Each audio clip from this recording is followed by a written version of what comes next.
Some say they see poetry in my paintings. I see only science.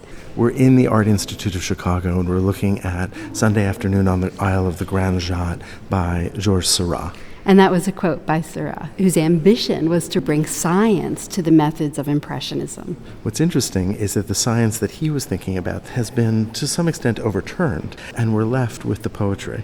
The science that he was referring to had to do with ways of making the painting seem more luminous, to seem brighter. And I have to say, he's really succeeded.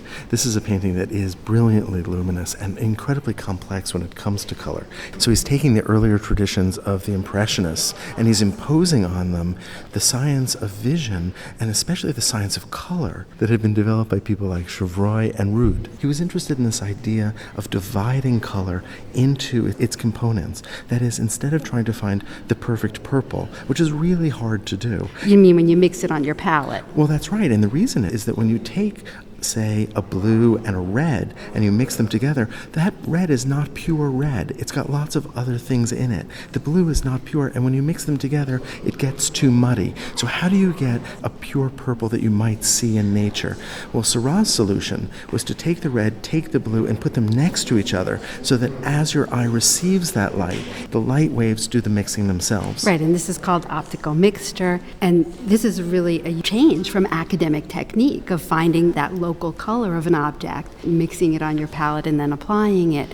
And if you think back to the Impressionist project, that what the Impressionists sought after was to really create a sense of outdoor light.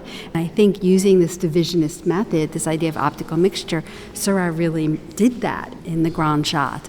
We have a real sense of Parisians outside on a sunny day and the real strong sense of sunlight streaming through the trees. So clearly there is this bridge back to Impressionism, and in fact the artist used the term Neo-Impressionism when he described the kind of painting that he was doing. And yet this is also so far away from Impressionism. It's got the leisure of the Impressionist painting, it's got the outside, but this is not a painting that was painted plein air. This is not done directly before these subjects. He did do small sketches. Actually dozens of drawings and oil sketches outside, that's right. But then he goes back to the studio and makes this very composed, very carefully structured painting. In fact, he said that he wanted his figures to have the kind of solemnity that was found in the sculptures of the frieze of the Parthenon. Right, so he's really wanting to bring a sense of timelessness and classicism to the art of Impressionism, and also, as you said, a sense of thoughtfulness, of composing, of not doing something spontaneous. The figures are remarkably structured within this space, and the space itself is also remarkably organized. And there's much more of an illusion of space than we would ever get in an Impressionist painting. Well, almost going back to the classical tradition of landscape painting, of Claude or of Poussin, you have alternating shadow and light, which steps us back slowly into space. And we also have a receding diagonal line that creates an illusion of space. And yet at the same time, this is a painting, because of its technique, that really draws our eye to the surface of the canvas. So there's this really interesting tension that exists between this deep pictorial space and the very obvious, heavily worked surface. Let's go up really close and take a look. So I'm looking at the lower left corner of the painting, and I'm looking at the man who's smoking a pipe, leaning on his back. Take a close look at the way that his body is defined. You can see some of the earlier painting. I see blues, I see reds, and I see yellows, all fairly long strokes. But then I also see, painted over that, little points of color, of pinks and of blues as well, that Seurat actually added a bit later. And you can see that, especially in the shadows and the highlights at the top and the bottom, where Seurat, in a sense, creates a kind of volume. And as we're looking at all of these different brushstrokes that are layered one on the other, I'm also noticing how the figure has really clear contours, which is something that we don't see in Impressionism. So we have a sense of line here and a form defined by line, and even modeling, so the figure really seems three-dimensional. So we know that we're in the northwest of Paris, in a place that was frequented by the middle and upper classes for leisure.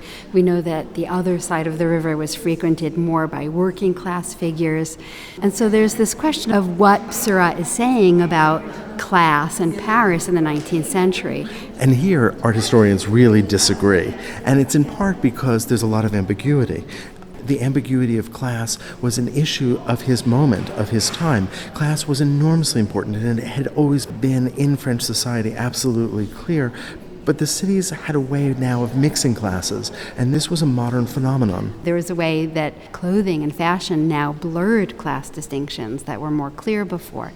One of the things that Seurat is doing is he's confounding the expectations of a typical viewer in the end of the 19th century. So where someone would expect to see a narrative, a pretty story that was easily readable between the figures, a sense of sentiment or emotion. Seurat's not giving us that. We have figures who don't talk to each other, don't interact, we don't have a sense of a clear narrative. It just doesn't do what 19th century viewers wanted paintings to do. And so this painting was a challenge not only for that typical viewer that you spoke of, but for the art community as well. When this painting was first exhibited in 1886, it caused a real stir, and artists divided into camps, supporting it or detracting from it. Well, it was so different than anything anyone was doing. I mean, it exploded what the most advanced art of the time was. At that point, in 1884 to 1886, the most advanced art was an impressionist technique of open brushwork, open contours, paintings painted on site, outside, en plein air, with a sense of spontaneity, capturing outdoor light. Seurat took all that and just turned it on its head and created something really serious and monumental and classical and thoughtful, and everyone had to come to terms with it.